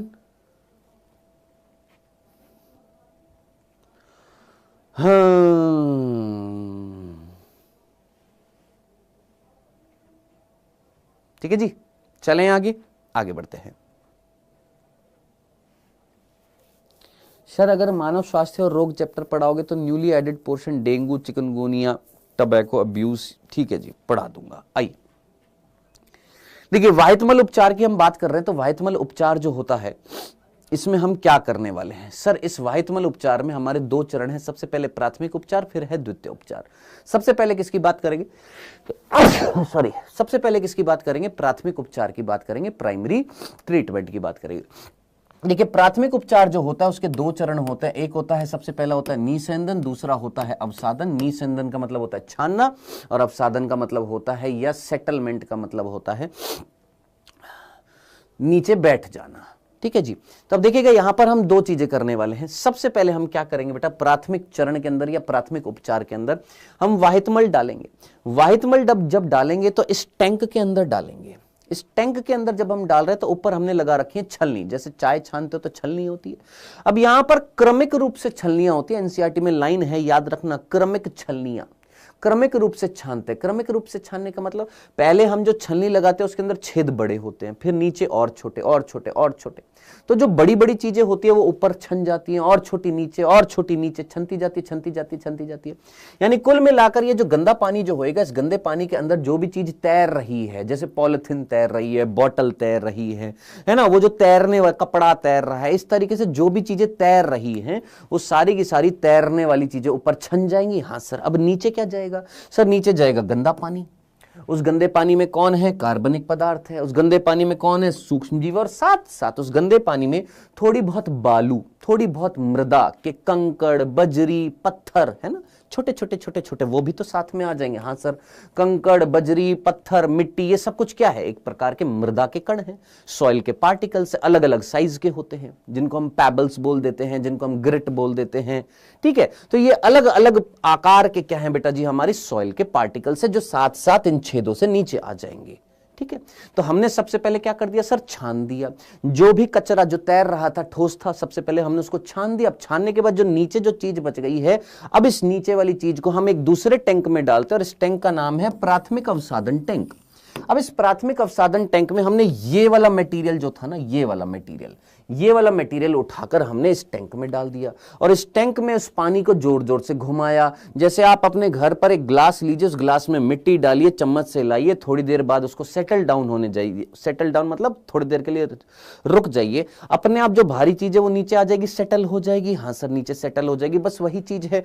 तो यहां पर जो भारी चीज है कौन है सर? मिट्टी है, कंकड़ है, बजरी है, पत्थर है, ये सारा का सारा नीचे बैठ जाएगा, और ऊपर क्या रह जाएगा सर? ऊपर रह जाएगा गंदा पानी, जिसके अंदर है सूक्ष्म जीव, जिसके अंदर है कार्बनिक पदार्थ। अब ये जो ऊपर जो चीज तैर रही है, ऊपर जो ये चीज रह गई है, इसको हम सुपरनेटेंट या तरल भाग है, जिसको हम बाह्य स्राव इफ्लुएंट बोलते हैं। और जो नीचे जो मिट्टी, गाद, पत्थर, कंकड़, बालू, मृदा, ये जितना भी ठोस पदार्थ था, भारी पदार्थ था, वो नीचे बैठ गया है, इसको हम बोलते हैं प्राथमिक आपंक। अब क्या करेंगे सर? अब इस पोर्शन को हमें तो इसका ट्रीटमेंट करना है, पानी तो ये गंदा है, इसका थोड़ी ना करना है। अब हम इसको निकालेंगे, और इसको निकालकर इसका हम क्या करेंगे? द्वितीय उपचार। यानी जब इसको निकाल लेंगे तो नीचे ये चीज रह जाएगी, और ये चीज को हम उठाकर कहां डाल देंगे? बाहर डाल देंगे, मृदा में डाल देंगे। भाई ये सारा का सारा कौन है? मिट्टी ही तो है। इसको उठाकर बाहर डाल देंगे, मिट्टी में डाल देंगे, खत्म। हमें तो इसका उपचार करना है। चलिए, ये था हमारा दूसरा स्टेप, किसका? प्राथमिक उपचार का। कौन? अवसादन। तो पहले छाना, तैरते हुए ऊपर जो फ्लोटिंग कचरा था उसको छान लिया, फिर उसके बाद जो चीज जो थी उसका अवसादन करा दिया, मिट्टी विट्टी सारी नीचे बैठ जाएगी। अब जो चीज गंदा पानी जो है ये वाला, अब इसका हम क्या करेंगे? द्वितीय उपचार। आइए अब बात करते हैं किसकी? द्वितीय उपचार की। हाँ जी, हाँ जी, अब किसकी बात कर रहे हैं यहां पर हम? द्वितीय उपचार की। कोई भी अगर स्पैम करे तो बता देना बेटा, बिंदास तकलिया कर दिया जाएगा उसको। तकलिया, तकलिया नहीं, तकलिया कर दिया जाएगा। बता दीजिएगा जो भी स्पैम करे। सर एनारोबिक डाइजेस्टर का यूज कहां होता है बेटा? अभी थोड़ी देर थम जा, पेशेंस रख, अभी सारी चीज आ रही है। ठीक है, इधर देखिएगा, ध्यान से सुनिएगा। यहां तक हमने बात कर ली प्राथमिक उपचार की। बेटा प्राथमिक उपचार में क्या किया था दोस्त? इतनी सी बात समझ में आ गई। प्राथमिक उपचार के अंदर हम लोगों ने इस तरीके से सबसे पहले छलनी से छान दिया, फिर उसके बाद अवसादन करा दिया। अब हमारे पास गंदा पानी, और इस गंदे पानी को हम द्वितीय उपचार करेंगे। अब मैं आपसे क्वेश्चन पूछता हूं, ये जो गंदा पानी जो था, इस गंदे पानी को हमने क्या बोला था? आंसर बता जल्दी से। ये जो गंदा पानी है जिसका हम द्वितीय उपचार करने वाले हैं, इसका नाम क्या था? फटाफट बोलो। पिंकी पाल, विकास कुमार,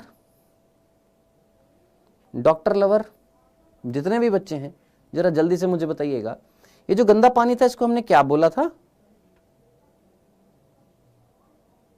वेल डन, बहुत बढ़िया रेहान पाशा। वाहितमल, बहुत बढ़िया, वेरी गुड। ये जो प्राथमिक उपचार से जो चीज निकालकर हम द्वितीय उपचार करने वाले हैं, ये जो चीज, ये जो गंदा पानी जिसको हम द्वितीय उपचार में भेजने वाले हैं, इसका नाम क्या था? निसेंद, वेल डन। वाहितमल, वेरी गुड। सीवेज, बहुत बढ़िया। काजल सीनम, वेल डन काजल सीनम, एक बच्ची ने आंसर दिया अभी तक। पार्वती चौहान, वेरी गुड, बहुत बढ़िया। बोझराज, वेल डन। ये जो नाम मैंने अभी 3 लिए, इन्होंने सही आंसर दिए, बाकी सारे के सारे बच्चे गलत आंसर दे रहे हैं। ये है तुम्हारी कंसंट्रेशन सुनने की, तुम खुद सोच लो। छर वाहितमल, छर निशयंदन। तुम लल्लू, तुम्हें फॉर्म भरने हैं बस, और कुछ नहीं। तुम फॉर्म के अलावा और कुछ नहीं भर सकते। फॉर्म भरोगे, वही 200-250 नंबर ले आओगे, फिर अगले साल सोचोगे फिर से तैयारी कर लेते हैं, फिर कछु नहीं होएगा, क्योंकि ध्यान तो है नहीं। ध्यान तो बातें करने में। मैं क्वेश्चन पूछ रहा हूं कि मेरे भाई, ये प्राथमिक उपचार करने के बाद में वो जो गंदा पानी है जिसको निकालकर हम द्वितीय उपचार करने वाले, उसको हमने क्या बोला? ये देख लो, तुम्हारी कंसंट्रेशन है। इफ्लुएंट बोला है इसको हमने, बाह्य स्त्राव बोला है हमने इसको, निशयंदन। देख लो तुम्हारी कंसंट्रेशन कितनी है। क्या बोला था? देख यहां पर सबसे पहले कचरा वचरा छान लिया, फिल्ट्रेशन करके, निशयंदन करके। नीचे गंदा पानी, हाँ सर, इस गंदे पानी को हमने इस टैंक में डाला। टैंक का नाम याद रखना, प्राथमिक अवसादन टैंक। अब इस प्राथमिक अवसादन टैंक के अंदर हमने जो भी भारी चीज थी उसका क्या करा दिया है? सेटलमेंट करा दिया। नीचे बैठ गई है वो चीज। कौन था वो? सारी की सारी मिट्टी के कण थे जो नीचे बैठ गए, जिसको हमने क्या बोला है? प्राथमिक आपंक बोला है, प्राइमरी स्लज बोला है। और जो ऊपर जो गंदा पानी है जिसका हम द्वितीय उपचार कराने वाले हैं, इसका नाम था इफ्लुएंट, जिसको हम बाह्य स्त्राव, एक तरीके से सुपरनेटेंट जो ऊपर है उसका कराने वाले हैं। निशयंद, अबे निशयंदन तो प्रोसेस होती है, प्रक्रिया होती है। हाँ जी, तो ये जो चीज जो है जिसका हम द्वितीय उपचार करने वाले हैं वो कौन है? इफ्लुएंट है। अब इसको निकालकर हम इसका क्या करने वाले हैं? द्वितीय उपचार करने वाले हैं। आइए निकालते हैं क्या? बाह्य स्त्राव। बाह्य स्त्राव को निकालकर हमने एक टैंक में डाला, और ये जो टैंक है इसका नाम है वायवीय टैंक, एरेशन टैंक। कौन सा टैंक है? वायवीय टैंक है, एरेशन टैंक है। अब वायवीय टैंक, एरेशन टैंक का मतलब जिसके अंदर हम ऑक्सीजन, एयर भेजेंगे। क्या भेज रहे हैं? एयर भेज रहे हैं। अब आप मुझे बताइएगा, अगर मैं एयर भेजूंगा, ऑक्सीजन भेजूंगा, तो अंदर जो सूक्ष्म जीव होंगे, कौन से? वायवीय सूक्ष्म जीव, उनकी संख्या बढ़ जाएगी। सोच, तुम्हारे अंदर कौन सा श्वसन होता है? वायवीय होता है। तुम्हें ऑक्सीजन की जरूरत होती है? हाँ सर, ऑक्सीजन की जरूरत होती है। क्या करने के लिए दोस्त? तुम्हें ऑक्सीजन की जरूरत होती है? हाँ जी, ऑक्सीजन की जरूरत होती है। क्या क्या करने के लिए ऑक्सीजन की जरूरत होती है? सर, श्वसन करने के लिए। श्वसन से क्या होता है? सर, एनर्जी प्रोड्यूस होती है। उस एनर्जी का तुम क्या करते हो? सर, कार्य करते हैं। क्या कार्य करते हो? तुम्हारी कोशिका की संख्या बढ़ती है, तुम जैविक कार्य करते हो। जितने भी तुम्हारे अंदर कार्य चल रहे हैं उसको करने के लिए क्या चाहिए होती है? सर, एनर्जी चाहिए होती है। और वो एनर्जी कौन सी प्रक्रिया से बनती है? सर, श्वसन से बनती है। श्वसन में क्या चाहिए होती है? सर, ऑक्सीजन चाहिए होती है, कार्बनिक पदार्थ चाहिए होता है। मेरे भाई, हमने यहाँ पर जो बाह्य स्त्राव जो यहाँ पर डाला था, इस बाह्य स्त्राव में क्या था? सर, सूक्ष्म जीव है, हाँ। खाना है, हाँ। अगर हम इनको ऑक्सीजन दे दें तो ये तो धन धन धन धन धन धन धन धन, कौन से? वायवीय सूक्ष्म जीव फटाफट फटाफट फटाफट फटाफट कार्बनिक पदार्थ को तोड़ते जाएंगे, और कार्बनिक पदार्थ तोड़ते जाएंगे, एनर्जी प्रोड्यूस करते जाएंगे, उस एनर्जी को यूटिलाइज करके अपनी संख्या बढ़ाते जाएंगे। खत्म खल्लास। इतनी सी बात थी। बोल, किसको ये बात समझ में नहीं आई? जिसको ये बात समझ में नहीं आई, या तो तूने 10th भी ढंग से नहीं पढ़ी और 11th में भी तेरा बुरा हाल है। इतनी सी बात थी। क्या? कि श्वसन में हम क्या करते हैं? कार्बनिक पदार्थ को तोड़ते हैं, या तो ऑक्सीजन की एब्सेंस में या ऑक्सीजन की प्रेजेंस में। ऑक्सीजन की प्रेजेंस में तोड़ते हैं वायवीय श्वसन, एब्सेंस में तोड़ते हैं अवायवीय श्वसन। हमने यहां पर ऑक्सीजन दे दी तो अंदर इस पानी के अंदर जितने भी सूक्ष्म जीव जो वायवीय सूक्ष्म जीव है वो ऑक्सीजन को यूज में लेंगे। खाना ऑलरेडी यहां पर है। खाना कौन है? कार्बनिक पदार्थ है। ये कार्बनिक पदार्थ को तोड़ते जाएंगे, ऑक्सीजन मिलती जा रही है, श्वसन करते जाएंगे, ऑक्सीजन मिलती जा रही है, श्वसन करते जाएंगे, कार्बनिक पदार्थ को तोड़ते जाएंगे, तोड़ते जाएंगे, तोड़ते जाएंगे, तोड़ते जाएंगे, खुद की संख्या बढ़ा बढ़ाते जाएंगे। अब जरा सोच, इस पानी के अंदर किसकी संख्या बढ़ गई? सर सूक्ष्म जीवों की। किसकी मात्रा कम हो गई? सर कार्बनिक पदार्थ की। भोजन खत्म हो गया। अब इमेजिन कर, हमें क्या करना था? सर हमें कार्बनिक पदार्थ को खत्म करना था। हमने कार्बनिक पदार्थ को खत्म कर दिया। किसकी सहायता से? इन्हीं सूक्ष्म जीवों की सहायता से जो यहां पर मिल रहे थे। कैसे? हमने उनको दे दी ऑक्सीजन, वो सक्रिय हो गए, उन्होंने कार्बनिक पदार्थ को तोड़ दिया। कार्बनिक पदार्थ तोड़ते जा रहे, तोड़ते जा रहे, तोड़ते जा रहे, तोड़ते जा रहे। एक समय ऐसा आएगा, ध्यान से सुन, एक समय ऐसा आएगा जब हम ऑक्सीजन की मात्रा जितनी देंगे उतनी अंदर रह जाएगी, यूज में नहीं आ रही। अब जरा खुद सोच, मैंने ऑक्सीजन जब दी तो अंदर यूज में आती जा रही है, ठीक है। एक टाइम ऐसा आएगा जब मैं ऑक्सीजन अंदर डालूंगा, वो ऑक्सीजन यूज में नहीं आ रही। अब खुद सोच, वो ऑक्सीजन यूज में क्यों नहीं आ रही? दिमाग लगा, सोच। मैंने बोला एक टाइम के बाद में जब मैं ऑक्सीजन अंदर डालूंगा वो यूज में नहीं आ रही है। क्यों यूज में नहीं आ रही होगी? सोचो।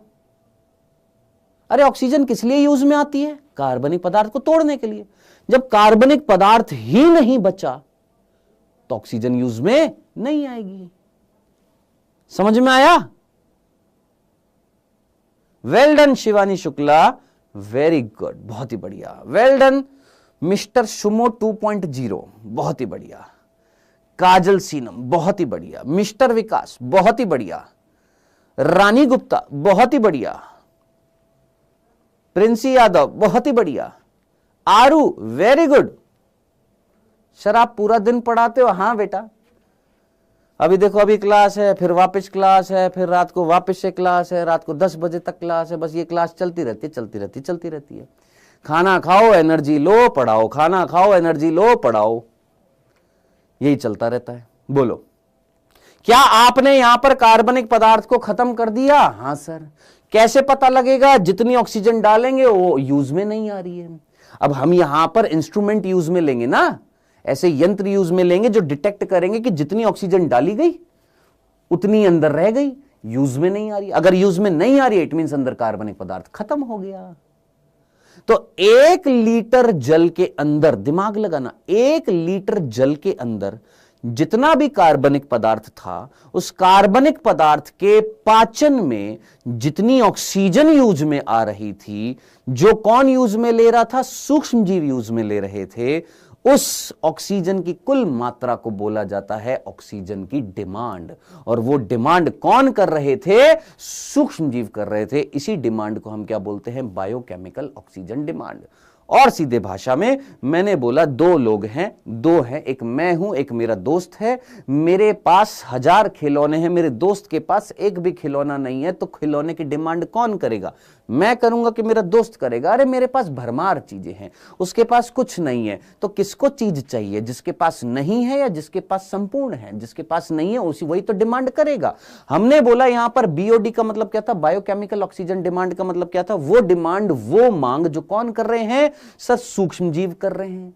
किसको, किसकी डिमांड कर रहे हैं? ऑक्सीजन की। किसको तोड़ने के लिए? केमिकल्स को तोड़ने के लिए। कौन से केमिकल्स को तोड़ने के लिए? कार्बनिक पदार्थ को तोड़ने के लिए।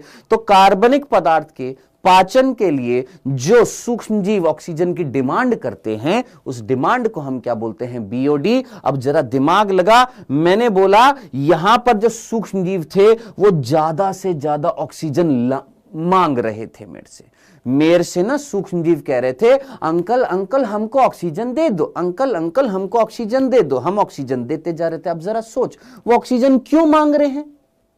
सोचो, यहां पर जो सूक्ष्म जीव है वो ऑक्सीजन की मांग कर रहे हैं। क्यों कर रहे हैं? क्योंकि उनके पास खाना तो है, ऑक्सीजन नहीं थी, तो वो कह रहे हैं अंकल अंकल हमको ऑक्सीजन दे दो, हमको खाने को तोड़ना, हमको एनर्जी चाहिए। मैंने कहा ले बेटा, ऑक्सीजन हमने उसको दे दी। देते जा रहे, देते जा रहे, देते जा रहे, वो और डिमांड करते जा रहे, हम देते जा रहे, वो और डिमांड करते, हम देते जा रहे। अब वो डिमांड अगर ज्यादा कर रहे हैं तो जरा सोच, वो ज्यादा क्यों कर रहे हैं डिमांड? क्यों कर रहे हैं डिमांड? क्यों कर रहे हैं डिमांड? क्योंकि अंदर कार्बनिक पदार्थ ज्यादा है।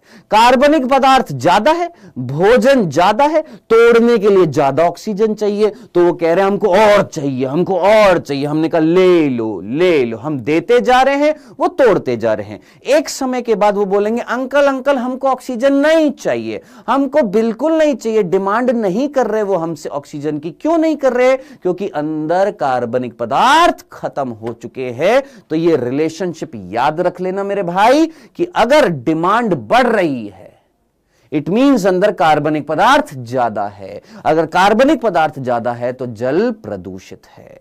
अगर डिमांड खत्म होती जा रही है, अगर कोई डिमांड नहीं कर रहे, सूक्ष्मजीव कह रहे हमको नहीं चाहिए ऑक्सीजन। क्यों नहीं चाहिए? क्योंकि अंदर कार्बनिक पदार्थ कम होता जा रहा है। कार्बनिक पदार्थ कम होता जा रहा है तो जल प्रदूषण कम होता जा रहा है।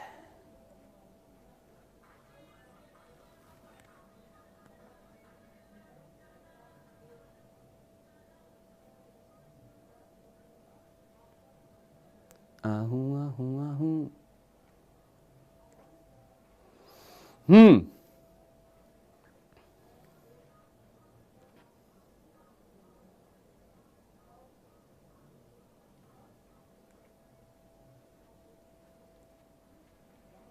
आ गया समझ में?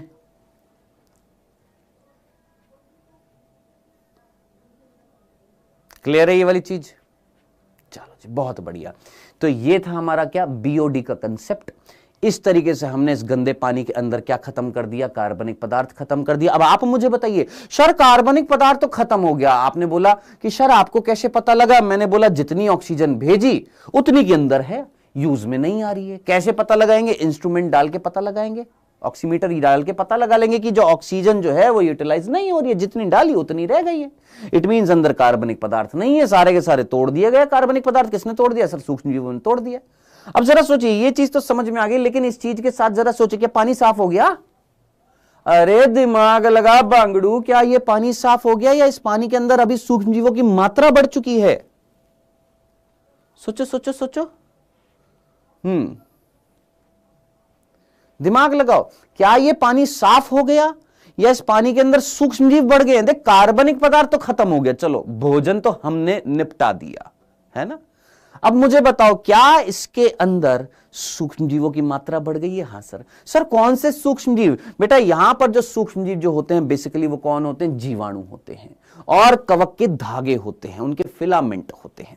तो यहां पर कवकों के धागे, कवक पनप जाती हैं, जीवाणु बढ़ने लग जाते हैं, क्योंकि ये जो थे ये वायवीय जीवाणु, वायवीय कवक क्या करते जा रहे थे? कार्बनिक पदार्थ को खत्म करते जा रहे थे। हम ऑक्सीजन देते जा रहे थे, वो खत्म करते जा रहे थे। हम ऑक्सीजन देते जा रहे थे, वो खत्म करते जा रहे थे। एक टाइम के बाद हम जब ऑक्सीजन देंगे तो वो यूटिलाइज नहीं कर रहे हैं। क्यों नहीं कर रहे? क्योंकि कार्बनिक पदार्थ नहीं बचा। चलो जी ठीक है, कार्बनिक पदार्थ खत्म, खत्म, बीओडी खत्म।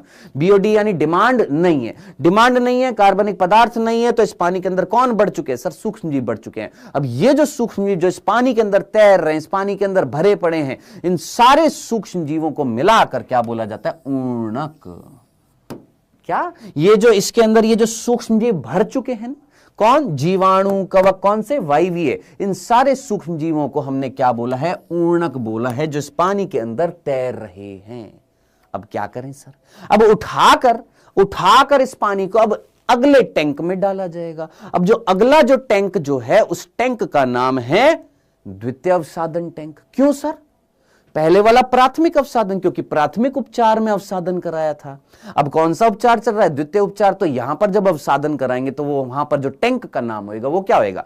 द्वितीय अवसादन टैंक। अरे भैया टैंक है जहां पर हम अवसादन करा रहे हैं, सेडिमेंटेशन करा रहे हैं, सेटलमेंट करा रहे हैं, ठीक है जी। अब आप मुझे बताइएगा, जब हम अवसादन करा रहे हैं या निस्यंदन करा रहे, जब हम अवसादन करा रहे हैं या हम बोलेंगे कि उसका हम सेटलिंग करा रहे हैं, नीचे बिठा रहे हैं, तो जरा सोचिए प्राथमिक उपचार में जो टैंक होगा उसका नाम क्या होगा? प्राथमिक अवसादन टैंक।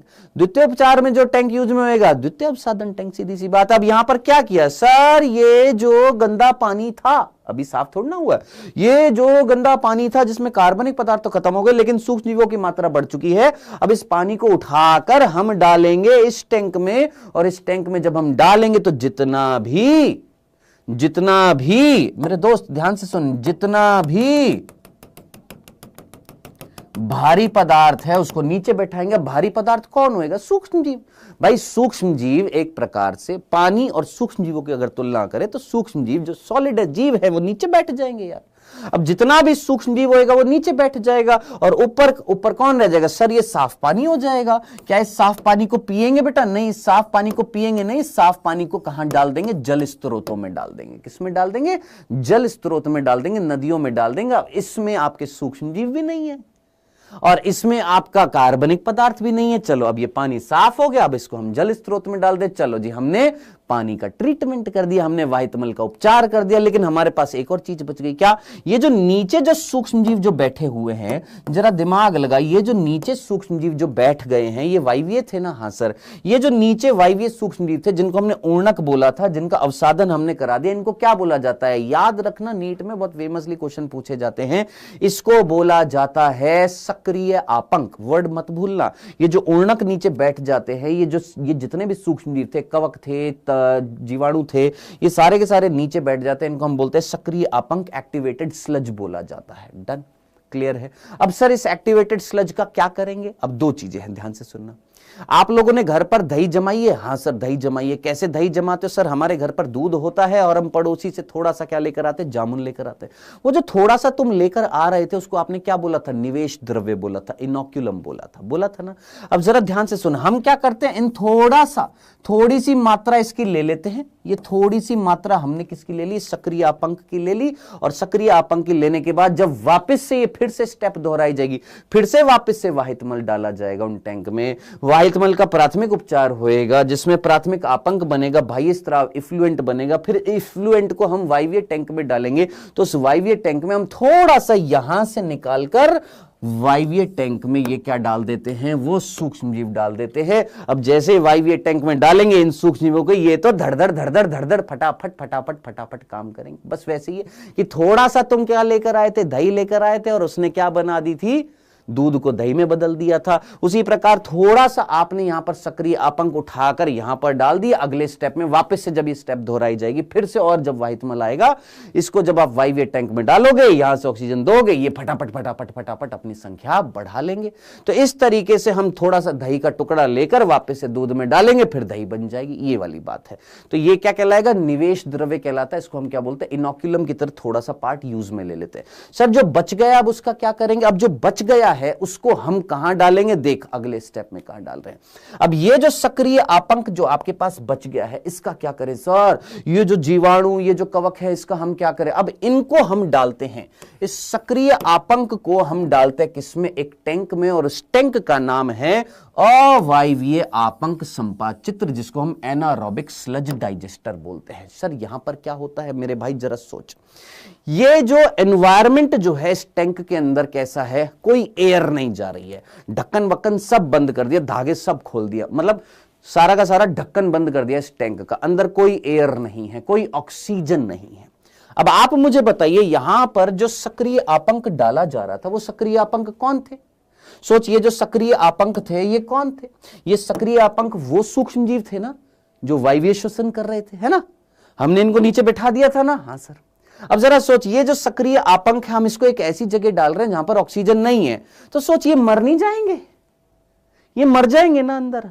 क्यों? अरे भैया तेरे को अगर एक ऐसे वातावरण में छोड़ दिया जाए जहां पर ऑक्सीजन नहीं है, तुम मर जाओगे। हाँ बस वही चीज है।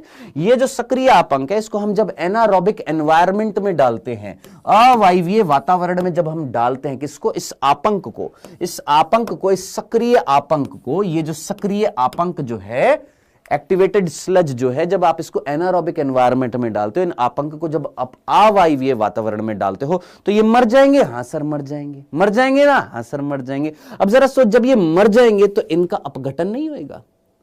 इनकी जो डेड बॉडी है, इस डेड बॉडी का अपघटन नहीं होगा? हाँ सर। अब सर ये अपघटन कौन करेगा मेरे भाई? दो प्रकार के सूक्ष्म जीव, एक होते हैं वायवीय और एक होते हैं अवायवीय। अब आप मुझे बताइएगा, यहां पर पर्टिकुलरली कौन से सूक्ष्म जीव एक्टिव हो जाएंगे? वायवीय कि अवायवीय? सर अवायवीय। वायवीय तो खत्म हो गए, उनकी यहां पर है डेड बॉडी, ये मरे पड़े हैं, मर गए हैं। अब जरा सोचिए, जो डेड बॉडी, ये जो मृत शरीर पड़ा है किसका, आपके सक्रिय आपंक का, वो जो वायवीय सूक्ष्मजीव थे यहां पर मर गए हैं। अब जो मरा हुआ शरीर है, क्या उसमें कार्बनिक पदार्थ नहीं होएगा? होएगा ना। और जो अवायवीय जीवाणु है, उनको अगर खाना मिल गया तो वो अवायवीय श्वसन करेंगे, इनका अपघटन करेंगे। हाँ सर, अपघटन करेंगे। अब वो अवायवीय सूक्ष्मजीव कौन है? मेनली आपका मिथेनोजन। ये मिथेनोजन क्या करेगा? अपघटन करेगा इन वायवीय सूक्ष्मजीव का, या हम बोलेंगे इन आपंक का अवायवीय रूप से क्या होएगा? पाचन होएगा, इनका अपघटन होएगा। और उसके अपघटन के परिणाम स्वरूप क्या बनेगा मेरे भाई? उस अपघटन के परिणाम स्वरूप क्या बनेगा? सर, इनको तो एनर्जी मिलती जाएगी, ये अपनी संख्या बढ़ाते जाएंगे और साथ साथ गैस प्रोड्यूस करेंगे, जिसमें होएगी methane 60 to 70%, carbon dioxide 30 to 40%, उसके अलावा हाइड्रोजन सल्फाइड, हाइड्रोजन नाइट्रोजन 10%।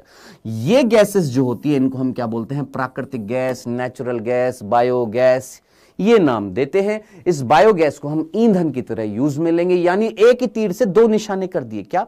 एक तो गंदे पानी को साफ भी कर दिया और एक ईंधन भी उत्पन्न कर लिया। उस ईंधन को यूज में लेंगे, कहां पर? अपने चूल्हे में लगा लेंगे और गैस जलाएंगे दोस्त, खत्म। तो हमें ईंधन भी मिल गया, हमने गंदे पानी को साफ भी कर दिया। और सुन, अभी खत्म नहीं हुआ।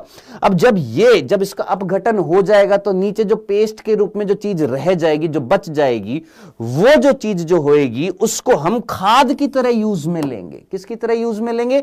जो चीज नीचे बच जाएगी उसको हम खाद की तरह यूज में लेंगे, यानी फर्टिलाइजर भी मिल गया हमको, ईंधन भी मिल गया, बायोगैस भी मिल गई है, हमने पानी भी साफ करा दिया। अब इमेजिन कर, इस टैंक का नाम क्या था? अवायवीय आपंक संपाचित्र एनारोबिक स्लज डाइजेस्टर। दिमाग लगा, क्या अवायवीय वातावरण में तुम सक्रिय आपंक का पाचन करा रहे हो? हाँ सर। अपघटन करा रहे हो? हाँ सर। डाइजेशन करा रहे हो? हाँ सर। इसलिए इस टैंक का नाम क्या है? Anaerobic sludge digester. जिसने पूछा था, आई होप समझ में आ गया होगा। हाँ जी, क्लियर है। ये था हमारा पूरा वाहित मल उपचार। अब यहां से क्वेश्चन, एक तो वाहित मल उपचार पूरा का पूरा याद रखना, A to Z आपको सारी स्टेप्स याद रखनी है। दूसरा, हमारे ध्यान से सुनना, हमारी एक जैसे मिनिस्ट्री होती है ना, हमारे मंत्रालय होता है ना, हाँ जी, है ना, खेल मंत्रालय, एजुकेशन मंत्रालय, है ना, इस तरीके से मंत्रालय होते हैं। ऐसी एक मंत्रालय है जिसका नाम है ministry of environment and forest. Ministry of environment and forest कैसे याद रखना है? ट्रिक ध्यान से सुनना। Men for Ganga and Yamuna. क्या sir? Men for Ganga and Yamuna. Men for Ganga and Yamuna. क्या? हमारी गंगा नदी और हमारी यमुना नदी जो है, उसके अंदर ऐसे गंदे पानी को डाला जाता है, जिसकी वजह से कहीं ना कहीं हमारी गंगा और यमुना, हमारी ये जो नदियां जो है, ये प्रदूषित होती जा रही है। तो हमारी मिनिस्ट्री ने, हमारी कौन सी मिनिस्ट्री ने? याद रखना, हमारे पर्यावरण और वन मंत्रालय ने। कौन सा? पर्यावरण और वन मंत्रालय, इंग्लिश में बोलते हैं ministry of environment and forest. कैसे याद रखना है? एम का मतलब मिनिस्ट्री, EN का मतलब एनवायरमेंट, फॉर से आ गया forest, ministry of environment and forest. ये हमारा मंत्रालय है, ये हमारा मिनिस्ट्री है, जिसने एक प्लान, जिसने एक योजना चलाई। क्या? कि गंगा और यमुना को क्या करना है? साफ करना है, उसका उपचार करना है, उसका ट्रीटमेंट करना है। तो उसके लिए क्या बनाने पड़ेंगे? STP बनाने पड़ेंगे, ऐसे प्लांट बनाने पड़ेंगे जहां पर उस वाहित मल का क्या किया जाए, उस सीवेज का क्या किया जाए, ट्रीटमेंट किया जाए। तो वो जो प्लान जो थे, जो बनाए गए थे, उनको हम बोलते हैं Ganga action plan, Yamuna action plan, जो 1985 में लागू किए गए थे। यहां से क्वेश्चन पूछा जाता है दोस्त, आपके बोर्ड में भी पूछ लिया जाता है, आपके नीट में भी पूछ लिया जाता है, याद रखिएगा। ये था हमारा पूरा का पूरा वाहित मल उपचार। अब इसके बाद में अगला जो टॉपिक आता है, वो आता है बायोगैस के उत्पादन में सूक्ष्मजीव। बेटा, इसका अगला पार्ट जो है, हम वो पार्ट 3 के रूप में नेक्स्ट लेक्चर में कर लेंगे, नेक्स्ट हफ्ते। ठीक है जी, क्योंकि अभी इसका थोड़ा बहुत और भी पोर्शन बाकी है और मेरी फिर वापस से क्लास भी है। हाँ जी, कैसा लगा? वो बच्चे जो देखो बिना स्पैम किए, बिना बातें किए, फुल कंसंट्रेशन के साथ में सुन रहे होंगे, उनको मजा आया होगा। जो बातें कर रहे हैं, उनका ध्यान नहीं था, वो भाई बोलेंगे छाल मजा नहीं आया, तो बेटा जा कहीं और मजा ले, यहां पर सिर्फ पढ़ाई कराऊंगा और कुछ नहीं।